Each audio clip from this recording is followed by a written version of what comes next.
Okay, Jim, last week we talked about forever chemicals. Right. We talked about what they are, if they're safe, and we're going to do a little bit more on that today. Okay.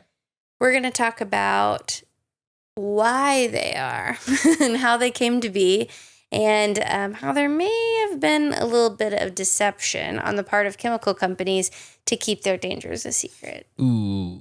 Not cute. You hate to see it. Hate to see it. Man. So we're going to do a deep dive on that. And then next week, we're going to talk a little bit more about what we can do about them. So it's dark today, but it ends on a high note next week or 2 weeks from now. Okay.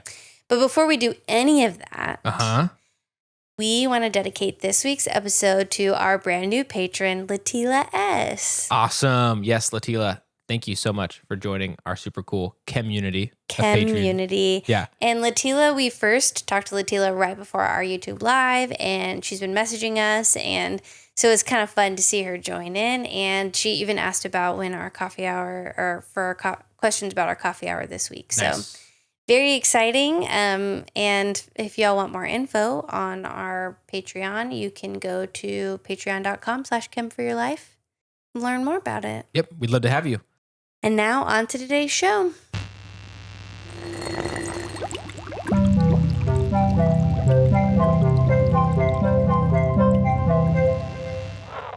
Hey, I'm Melissa. I'm Jam. And I'm a chemist. And I'm not. And welcome to Chemistry for Your Life. The podcast helps you understand the chemistry of your everyday life.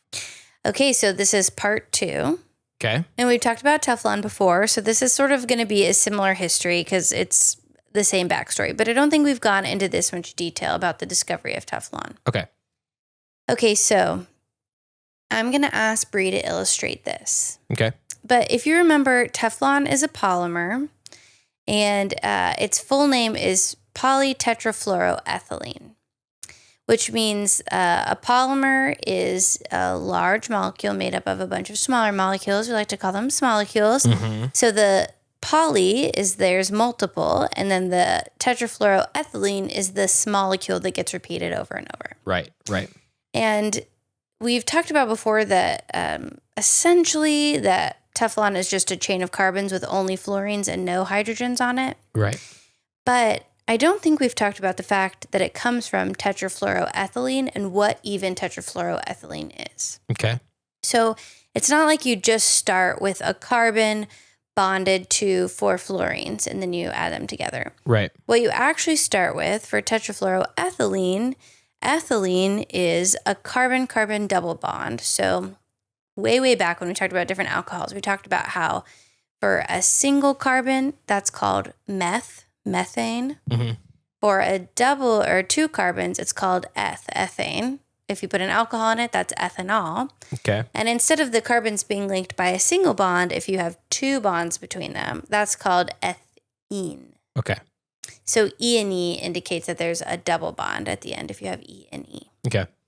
Okay, so ethylene means there's 2 carbons and there's a double bond between them. Okay. So normally we'd call that ethene usually, but for tetrafluoroethylene, if you can imagine in your mind, carbon likes to have 4 bonds, right? And hopefully we can have Bri illustrate this for us. Normally carbon likes to have 4 bonds. But in this case, one of the carbons has 2 of its little arms taken up by holding onto another carbon. Okay. And then it has 2 other arms still free. And each of those has a fluorine. Okay. And now both carbons have that. So there's a carbon with a double bond to a carbon. Both of them still have 2 arms free. And each of those arms is holding a fluorine. Okay. That's why we call it tetrafluorine, because there are 4 fluorines. They're just not all around 1 carbon. Right. And then to polymerize that, essentially you open that bond up, like you take one of the double bonds and make it bond to another unit of the same thing. Okay. And then that would open up the bond and take it to another unit of the same thing. And that's how you get this repeating chain of just carbons with 2 fluorines on it. Okay. Taking one of the bonds of the 2 that are with the carbon to carbon? Yes. That's where you'd add it in? Yeah, you would basically, if you can imagine, it's hard to picture. So hopefully Bri can illustrate for us. But if you can imagine, before we had it to where if you imagined a person with 4 arms and they're linking arms side to side with a bunch of different carbons, and then the arms coming out of the front and the back have fluorine. Uh-huh. So to start with, you can imagine carbons where 2 of their arms are holding on to each other. Yes. And then the other 2 arms have fluorine. And when they come and see another carbon, they'll break one of the bonds to their fellow carbon and grab the new one. Got it. So like instead of the arms being on the same side, they break that, and now it's a single bond between both carbons. Got it. So every carbon ends up 2 of their arms are to carbon, and 2 of their arms are to fluorine. Yes. Okay, got it. And they started with 2 of their arms to carbon, but it was like 2 of their arms to the same carbon. Same carbon, yep. So instead of it being like, oh, we have 2 bonds to carbon A, now we have a bond to carbon A and a bond to carbon B, and they're both single bonds. Okay. And no double bonds anymore. Got it.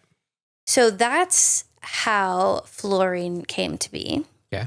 So just a little bit of a history. In the 1930s, a chemical researcher who was working at a subset of DuPont, he had that's a chemical company name that should sound familiar. We talked about it in Teflon. He was working with a high pressure can of tetrafluoroethylene. Okay. So it's it's a gas in its natural state. So it was in a gas form, and he had it in like a pressurized cylinder, and it was acting like it was empty, when he tried to open the valve or whatever, but there was still some weight to it, which indicated that there still should be gas in there, but it was like no gas was coming out. And so eventually he opened up the container, and apparently it was like kind of scary. If it's the kind of container I'm imagining, they can be really dangerous because it's very high pressure air. But he opened the container behind a bomb shield, and instead of finding gas, he found a waxy substance, which was that the gas had polymerized under all that pressure, and with there's enough like ionization happening in the cylinder that it caused the polymerization. Interesting. So it was an accident. Wow, that's crazy. I know. And he could have just been like, whatever, but instead he went and figured it out. Yeah. Good for him. I mean, like... kind of. I guess, like, good science, though. It's like, what happened? Let's figure it out. Right. At the time, probably further thing from his mind was, is this going to be around forever? Is this going to change the world? Yeah. I know, yeah. And before you knew how dangerous it was, you probably were like, wow, I made something that's like making the world so much better. Yeah. And just like the mystery of like, wait, why did this happen? And what is this now? I mean, I would be totally like, I got to figure this out. So. And I think lots of big scientific things happen on accident, Yeah. And I like to instill that in my students. I want you to be observers who draw conclusions. That's really what, to me, the scientific method is really about, is like making observations and using that as evidence to draw conclusions, So it was an accident, but he went and figured it out, and eventually DuPont got a patent for it. And in the early 1940s is when patented Teflon products started to be sold. Got it. So that's where we started. Hang on, let me make sure. Oh, so some of the uses we had talked about a little bit last week, but it can produce a good seal. That was one of the first things it was used for, like what you talked about with your pool. It's still being used. Teflon is literally still being used in plumbing. And it also is used in clothing, candy wrappers, pizza boxes, on nonstick pans, fast food wrappers. It's fire extinguishers. It was even on Neil Armstrong's spacesuit when he walked on the moon. Wow. Isn't that wild? That's crazy. So by 1948, which this is earlier than I thought, I guess. I don't remember Teflon really being around. Right. Yeah, maybe it really was like kind of niche earlier. Maybe so. But yeah, that's crazy. But by 1948, DuPont was producing over 900 tons of Teflon per year. Oh my gosh. That's so much. Jeez. And another company, also 3M, was starting to produce other PFAS as well. Both of these were in America, I believe West Virginia and Minnesota, and M-State for sure. Which also, it just really struck me that as a chemist and someone in America, an American chemist, both of these things happened with and by people that I share some identities with, It's like, I'm also an American chemist. And I think it goes back to that dark side of chemistry, It's like so many good, amazing things happen from chemistry, but also so many bad things have happened with irresponsible chemists not paying attention to what's really happening. Yeah. And so much throughout researching this, I was reminded of the Radium Girl story that I talked about last week, where it's just a lot of irresponsibility, I think, and maybe in some cases intentional maliciousness. Yeah. So based on their uses and different manufacturings, different places in America have different water contaminants built up of different types of PFAS. So, for example, a lot of military bases will use a certain type of foam to put out bad, like chemical fires, I think. So with areas that use a lot of that, like military bases and airports, you're more likely to have a higher contamination of that type of PFAS. Right. Whereas if you maybe have a clothing contamination or a clothing factory, maybe you have more contamination of the kind that they use for your raincoats. And there's a really interesting map on one of the papers that's linked in our resources where it kind of showed like, oh, this type of PFAS in blue and this type in pink and this type, and places where there's higher manufacturing had different colors. And then like airports, the one that was associated with airports and military training was all over the United States. It was just wild. Yeah. And so thinking about that, like where you live within the United States impacting what you're exposed to in the water is like, it's so clearly linked to the industry. So there's a lot of water contamination now in the United States, but it seems like as early as the 1950s, there was evidence that DuPont knew or was suspicious of the dangers of poly or perfluorinated alkyl substances, PFAS. Okay. Dang. Here's a question. Maybe you don't know the answer. Maybe it's not that important. But so Teflon is just one PFAS, right? Yeah. When they say Teflon, is it one like specific configuration? Like we only call this one Teflon? Yes, I think so. I think just that the original PTFE is Teflon. Sometimes it's also called C8. Okay. So I think there's just like this, it's a straight chain of carbons with all the fluorines on it. And I don't know if it's like, if it's cross-linked or not, if that would change whether or not it's Teflon. So if the polymer strands are connected to each other or if they're just all lined up, I don't know about that. Yeah. But it does seem like Teflon specifically is just the polytetrafluoroethylene or PTFE. Okay. That's Teflon. Got it. And then there are other ones that are branched or that you swap out a carbon for an oxygen and you're hoping that that'll make it easier to break it down, but it doesn't always. Okay. And PFAS in general is like anything that has a unit of fluorine that's swapped out on these polymers. So, okay, so here's a quote from Chemistry World. So that's the Royal Society of Chemistry. They have a magazine that they put out, or with a lot of articles that aren't necessarily like scientific articles, but we know that they're very accurate. And so here's a really good quote from one of the articles that I linked to. And all the resources I use today are really interesting, and I think they would be accessible to people who aren't chemists. So if you're interested, you can always go check those out as well. Nice. And two big ones came from Chemistry World. And then I did also use Teflon.com just to confirm that the original story was correct. But I didn't use them for anything else because they clearly have a vested interest, right? Yeah. Right. So here's the quote. Internal studies were identified, so that's internal to DuPont. Studies were identified ranging from 1961 to 1994, showing that DuPont had evidence of PFAS toxicity from internal animal and occupational studies that it did not publish in the scientific literature and failed to report its findings to the EPA, which was required by the U.S. Toxic Substance Control Act.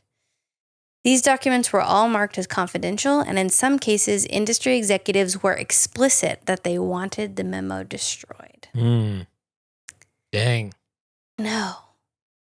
Yikes. That's pretty damning evidence. Yes. So definitely some evidence that PFAS were toxic. And this brought up something that I wanted to highlight. And I think we've talked about this a little bit before, but the funding source of studies matters. And a lot of times people are like, well, if it's published, and peer-reviewed or whatever, then it must be accurate. And I think that that's true to an extent, but also what can happen is what gets submitted for publication can be controlled in a way that we don't know. Even as journal editors, there's people who review other people's studies. So there was a really interesting, this is totally unrelated. I was doing some research for the podcast and I went down a rabbit hole, and what a review article was published that to me seemed like a guy was just mad and trying to prove a point, which was that the funding source of articles about, I think, the health effects of soda was what it was, were there was a statistically significant skew based on the funding company. And that doesn't even necessarily mean that their findings were false, but it's like you're much more likely to get the positive findings if it's funded by a company, which probably is because we're not seeing any of the negative company. Right. Or negative findings. They have a vested interest in not publishing anything that's negative because you want to keep your funding from them. Yeah. So even if it's from an independent source, if the funding originates from a company, you need funding to survive as a scientist. Right. And so you have a vested interest in only putting something out that gives a positive result. And even if it doesn't actually cause that every time, it at least is putting pressure on those who are trying to write and publish their findings that it would be way better if it was not there. Yes. Like, I'm guessing there's probably out there, if you found a story like this, like probably a company that was like, hey, please do this study. And we do not want you to hold back because we care about the public and blah, blah, blah. And we're a good company. There's probably a company out there like that. At some point it came out, right? At least one. Yeah. At least one out there. And then they were like, yeah, please do it. Go for it and make it happen. But at the very least, that relationship between people doing the research and publishing it and people funding it is going to have some sort of effect and create some sort of tension. Yeah. Surely. Yeah. Whereas if it didn't exist at all, it wouldn't be there. Yeah. And I do remember being in a seminar shortly after our plastic series came out on the podcast. I was in a research seminar with someone who was funded by oil companies. And his take was plastics aren't that bad. We use them all the time. And I was like, I just done all this research. And so I could see the skew that I think he genuinely believed in what his work was. And it was kind of unrelated, but the introduction and the foundation for his work was very much skewed by plastics aren't that bad, which I was like, I mean, plastics aren't that bad. We do use them all the time, but you don't have to be their champion.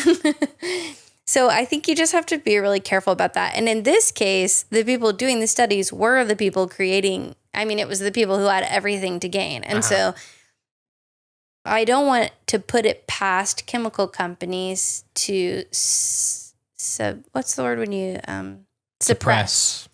To suppress information that would hurt their bottom line. Right.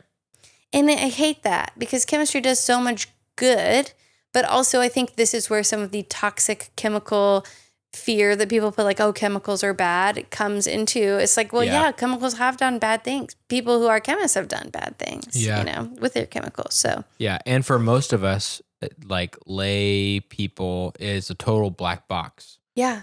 Trying to show me like a report and me understand it and read it, like a published piece, in a journal.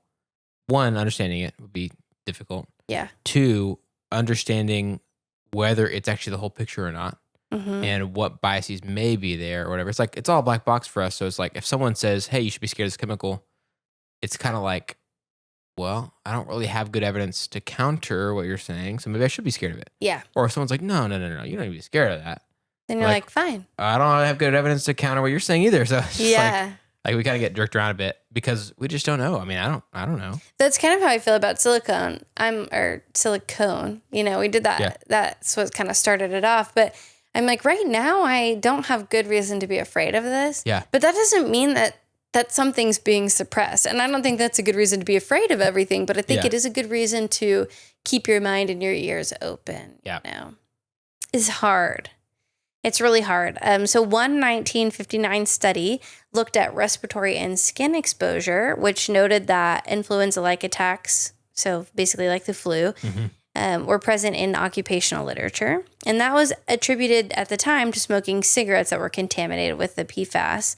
But that tells me if in 1959 there was already stuff in the occupational literature and they were already doing research to try to figure out what the impact of this was, that tells me that even before 1959, they knew that there was questionable things happening. Yeah. And in the Chemistry World article, there was a lot of really awful stuff. So things like birth defects in babies for some workers that were in the, they called it C8, but around the Teflon. There was, in 1978, a personal and confidential memo found that there was elevated liver enzymes in DuPont employees. And they also talked about how there was already PFAS in the bloodstream of the workers at that time. And this reminded me so much of, I'm like, how could they have information about the liver enzymes of their employees and not do something? But that is exactly what happened with radium too. It's like they knew that their employees' blood work wasn't normal, but they suppressed that information. Right. Which feels so icky. Yeah. Like at some point you'd hope somebody would have done something. Right. You yeah. know? And it's like, and maybe there are, I don't know. Maybe there's people who are like, this might scare people. We don't even know if this is bad yet. Maybe, yeah. So let's not tell anyone. Yeah. But, and maybe, and that's definitely ill-advised, but maybe they're thinking, we don't want to cause a panic. But there's probably some people who are like, this doesn't look good. Let's definitely not tell anyone. Yeah. You know? I would say prior to 1990, there was a lot of, or at least a good amount, enough that they should have been doing something, of documented evidence around liver toxicity, reproductive impacts, and other health issues like cancer, skin, things like that. So they could have done something. And one of the biggest things that I think could have happened is, instead of them being used so widely as they are today, is we could have started to, you know, I feel like they became miracle coatings, you know? These are so good for everything. I think we could have found ways to break them down, because it's not impossible to break them down. Teaser for next episode. And we would have been on top of that more sooner without them being contaminated in water. And I think it would have allowed us to maybe find alternatives that possibly were safer. I mean, I guess we wouldn't have known. And by the time they find out, they started to make alternatives that all seem to be just as bad so far. But there were other options, you know. Instead of pushing Teflon pans on everyone, we could have gotten those out of homes and instead started to use cast iron, you know? Yep. So I think that was a big takeaway that I had, is if the public had known about this sooner, there would have, maybe we couldn't have stopped what was already happening, but we could have kept it from being integrated into every area of our lives. Right. Because there were alternatives. You know, pizza boxes didn't have these before they existed. They were just pizza boxes. Yeah. And food wrappers don't need this coating. You can just put them in paper wrap. You know, there's other options that maybe they won't do as well, but they're still going to get the job done, and they wouldn't have put us at such a risk. But now we have this stuff running rampant. Yep. It's everywhere. So that's hard. Man. I will say something else that's challenging, and also goes similar to what I read about radium poisoning and companies involved in that, is, so DuPont made spin-off companies, for lack of a better word. Basically, their fluorochemistry, they broke off into a different company. And then DuPont merged with Dow, and then actually DuPont split back off again. And so there's been all these mergers and splits and breakups and get back togethers. I was like, this is like a teen drama. But essentially, the company originally that made PTFE doesn't exist anymore. I mean, they exist in a way that they don't really have liability, because they're like, our company never made it. That was this company over here, you know, kind of. So that's an interesting twist. But I will say, as of this, is it this June or this July? This June, several of the companies that originated from DuPont came together and reached a settlement where they agreed to pay just under $1.2 billion to settle PFAS-related claims with regards to certain waterways in the United States. So that was very recently, and part of how I thought this was a good time to address this. But it does seem like they're trying to take some responsibility now that they're being forced to. Yeah, right. So the fluorochemistry company is paying for the majority of it, but then some of the other companies also are paying for part of it. So that's how we got here. Man. That's a little bit of the history of PFAS. I will say I got a very fun email from a listener who works with PFAS who shared some articles about how we deal with PFAS in water.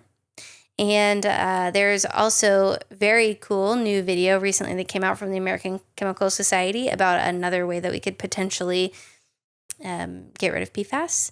So there's fun things on the horizon for the next episode. But for now, I just wanted to kind of talk about I think the responsibility that chemists hold. You know, it's that dark side of chemistry, but also like, how did we get here? Right, you know? right. And how can we keep this from happening again? I don't know how we could keep it from happening again. Because it feels like it happens a lot with technology that seems so great and then makes a lot of money, but has signs and symptoms that something's not quite right. A lot of that gets suppressed. So it's just an issue in chemistry I guess I wanted to bring up. Yeah, that's really hard too, because I feel like, I mean, there's the excitement of discovery, the excitement of like this thing, you know, does things that other substances don't do, or does it better. Yeah. And so useful. Getting excited about applying it in a bunch of ways before you've really tested what could be the downsides. And some things may not even be obvious unless it's been out and people have been around it for years, you know? So then it's like, okay, cat's out of the bag. Now we're starting to see employees having these weird side effects or whatever. And it's like, there should be some way for it to not be that that's the only way we find out stuff, you know? Where it's like, oh, people are already being like seriously, already getting sick. Seriously affected beyond just traces like in their blood, but like, okay, they're getting flu-like symptoms and stuff, or like the birth defects. It's like, you gotta have some way of having, you know, checkpoints earlier before we widely distribute something into the world. Yeah, and what's weird to me thinking about this is I think of, PFAS, that's become a hot topic in the last 10 or 15 years. Right. Right? But this has been going on since the 60s. I mean, Diet Coke came around more recently than that. Diet Coke came on the scene in like the 80s. Right. Yep. So this is technology that's older than Diet Coke, okay? So it feels like we've just started hearing about it. How did that happen? I mean, I guess we know how it happened. We just talked about it, but that's wild to me that behind the scenes, they've been concerned since the 60s, and it really started to hit the market in the 40s. Yeah. And we're just hearing about it now. I feel like the other route, so the first route could be maybe super careful, bunch of checkpoints before something's like really introduced into the world.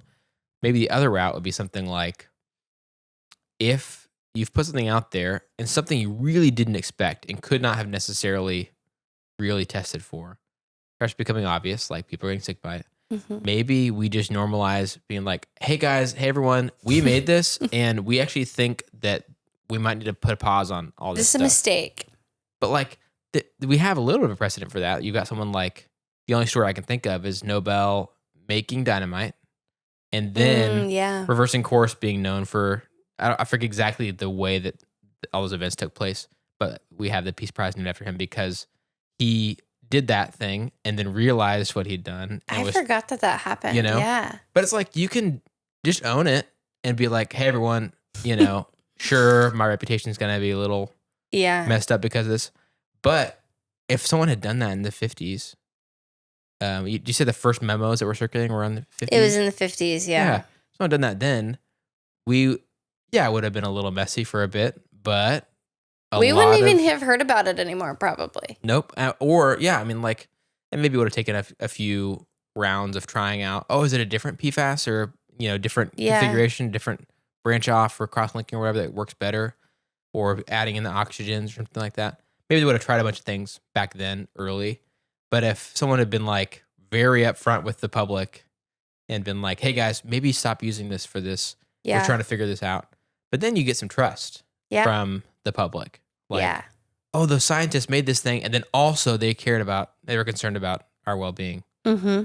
And maybe that's like the way to go, because surely we can't prevent every unexpected. No, certainly not. Thing like that. And then we talk about that even with me on this, in a small scale on this podcast. You know, if I make a mistake, as soon as I realize I've made a mistake, I want to know, and I do the best I can to correct it. And I think on an individual level, maybe it's easy to have that ethic, but I wonder if there's a little bit of like a group think thing that happens where you're just one person who's seeing these effects and it feels like too big for you to tackle or something. Yeah. You know, like only one person at the top has the full picture maybe, or I don't know. I could see that being really hard. And I do think that like the EPA has a regulation that you're supposed to, the U.S. Toxic Substance Control Act, you're supposed to report those things.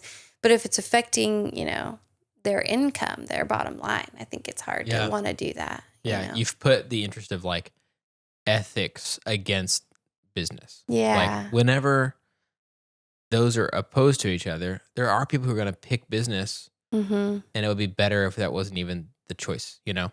If we were like if we had a really good track history of like rewarding those who are ethical, and it was like really advantageous for you. Like if we're the most ethical company we could possibly be, we'll also make the most money. Yeah. You know, that would be cool. But it doesn't usually work that way. Yeah. At least not here, at least. And I do think initially nobody saw problems with it. I mean, like the scientists who were making it were also using it. There's a story of somebody using Teflon on their fishing hooks, and then his wife was like, I wish I could put this on my pans. I would make it so much easier to clean them, you know? And I don't think you'd knowingly bring that into your home. It also kind of reminds me of like social media, where some of the people who work for social media companies like don't let their families have it. And, you know, so it just feels like it wasn't that insidious where they were like, no, this can't come into my house. But I'm wondering at what point it got that insidious or. Right. Yeah. So it's just kind of an interesting look back at how we ended up where we are. Yep. And maybe if anyone listening to this podcast works for a chemical company and you know that something's happening on a wide scale that shouldn't be happening, or even on a small scale, if you see something, say something. Yeah. The EPA is right there. Who knows what they'll do, but at least you'll know you did it. Yeah. So anyway, I thought that was a good chance to look back at how we got here and kind of the like dark side of chemistry, and also like be accountable for the people, my people, the chemists. That's what they did, you know?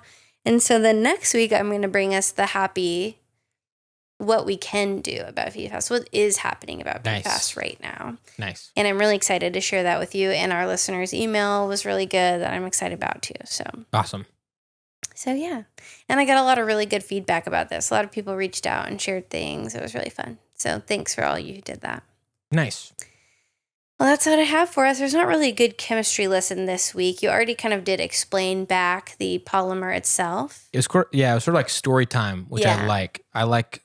We occasionally have these sort of like, here's the history of this. Here's how this came to be. And I'm cool with that. I love it. So let's end on a happy note and talk about something that's making us happy instead of this that's making us sad. Great. I've got a happy thing to share. Actually, Jam started to tell me this and then said, no, never mind. Yeah. I'm going to save it. It's funny though, because it's a happy note, but it mirrors what we're talking about a little bit in the sort of scientific world. So I'm behind. So a lot of you viewers will be like, geez, finally, I saw that forever ago. But just last week, you know, keep in mind I have 2 kids, and I'm a film nerd, but that took a serious back seat as soon as kids came into the picture. Yeah. Finally went by myself on a weeknight, late at night, to the like 9:45 p.m. showing of Oppenheimer. Oh, that sounds kind of nice. Which was nice, yeah. And I had prepped for it a little. I drank some coffee later and stuff like that, so I was ready. And went and saw that, and it was so good. Such a good movie. And I have to confess that I have not seen it, and I don't actually even know what it's about. I know you haven't seen it. And I know that I mentioned it one time and you were like, what's that? Yeah. So I realized when Barbenheimer was the big thing, I knew that it existed, but I've really not sought out any information about it. So I'll tell you just a little teaser. Okay. It's just that it's about J. Robert Oppenheimer, okay, who is the father of the atomic bomb. Mm-hmm. So a scientist, he was a physicist, mostly in theoretical physicist. That was his like main area of expertise. And it's his story's kind of famous. I remember doing this like deep dive. There's times where I would go like into a Wikipedia hole, and just read everything I could. I remember sometime in either high school or college reading everything I could about this guy because I was just curious. I was like, this happened and this guy seems like he was very responsible for it. And how'd that happen? You know? And like you read, there's a little bit about that in the World War II section of your history books, but they don't do like a ton on the science of the atomic bomb and stuff. And he helped with it. And then I won't give too many details, but classic Nobel situation, regretted some of the things that happened. Is that what the movie's about? Mm-hmm. Wow. So it's a really full breadth of his story. And it's very tied to his story. It's not trying to be like, it's very tied to his perspective. And what motivates him and different things. And it jumps around in time a little bit, but it is a fascinating movie, beautifully shot, great acting. It was like, all the boxes checked for a film nerd like me. But I think what's great about it is, despite it being like very history, very science, I think they did a great job at not dumbing that down too much, but still making it very appealing and interesting to the average viewer. Wow. So should I go watch it? Yes, you should. Is it going to make me sad, do you think? I don't think so. Okay. I think I don't know. I think it depends on how you look at it. Because if you look at it one way, it's like, oh, right, that happened in history and that sucks. Like that's sad. And it's like messy. And there's a lot to like, that was before our time, but now we're being faced with the details about it. Yeah. But on the other hand, it's like, oh, someone was involved in something and then they really had second thoughts about it. And were trying to help sort of correct what they did. Yeah. And that's, that's good. That's what we were just talking about. Yep. So it's kind of perfect. But it is, you don't leave feeling like amazing, but it's not trying to also make you feel horrible either. Yeah. That's what I would say. Nice. So anyway, that was mine. That's good. Finally got to see a movie. What about you? I finally got to go camping. Did I share about this or not? I don't remember. I think maybe you did. Well, last week we recorded just a Q&R. Yeah, I don't think I did. So you didn't then, yeah. So I finally got to go camping. I've been wanting to go car camping for a while, but we didn't have the appropriate vehicle. So we got our new car and then we went car camping in New Mexico and it was so fun. I have my personal TikTok where I try to made some videos about it. You can go look at that if you want. It's just it was so pretty. Yeah. And there's just something, my mother-in-law says I don't like bugs, bad guys, or bears. And that's really accurate. The idea of sleeping outside in a tent with no walls between me and the bugs, the bad guys, or the bears is not good for my anxiety. Did she say that about herself or about you? About me. Okay. She's like, Melissa doesn't like the 3 bees. And I was like, they're going to think you're talking about literal bees. That's so funny. I was thinking that she said that about herself, but it's funny that she had you pegged. Yeah, no, we had a conversation about it. It was like, for a while, we thought we would be camping in tents there. And my excitement immediately plummeted. Interesting. Yeah. And then when we got the car and I realized for sure we were going to be car camping, I was like, yes. Nice. So I'm pretty happy. I had so much fun. The weather was beautiful there. It was so nice to not be hot. Texas is in smack dab in the middle of a heat dome right now. It's hot here. It's hotter than I ever remember it being my whole life. And so it was just nice to get out and to be somewhere beautiful by the river and by trees. And it was cold. I was cold sometimes. Wow, nice. I know. That was amazing. Yeah, it's currently 102, and that is relatively mild compared to the days we've had the past couple weeks. It's been 109 every day, basically. Yep. We're breaking all kinds of records. Yeah. But that was nice. Not awesome. In a cool way, in a hot way. Yeah. That's great that you got a break from the heat and got to go spend time outdoors in nature, be around. Yeah, that's awesome. We got a really nice comfy camping bed. It was pretty expensive, but we're like, okay, this is like, it was like $350 or whatever. Yeah. We're like, okay, this is expensive, but if we sleep on it for like 3 nights, it's basically the equivalent of a hotel. Yep, good point. So we've slept on it for, I think, 3 nights now, I think. There you go. 2. And we've already planned our next camping trip in, we're going to go to Beaver's Bend in Oklahoma. Nice. Which is like only a few hours away. Yeah. And it feels a little bit like Colorado. It's like trees and rivers and hills. So it's nice. It's the closer version of it. Yeah. That's awesome. So, yeah, that was my happy thing is nature and just taking an unplug break where I was like, nice. Just very in the moment. It was great. Very great. That's awesome. I'm jealous. Yeah. Well, maybe one day you and your kiddos can come camping with us. That'd be fun. That'd be very fun. We do have big dreams of that happening someday. Yes, someday. But now we got to get them to the right age. Yep. Okay. Well, thanks for recounting the history. Yes, thanks for listening and for cheering me up at the end. I was like, huh. But now I'm like, oh, that was fun.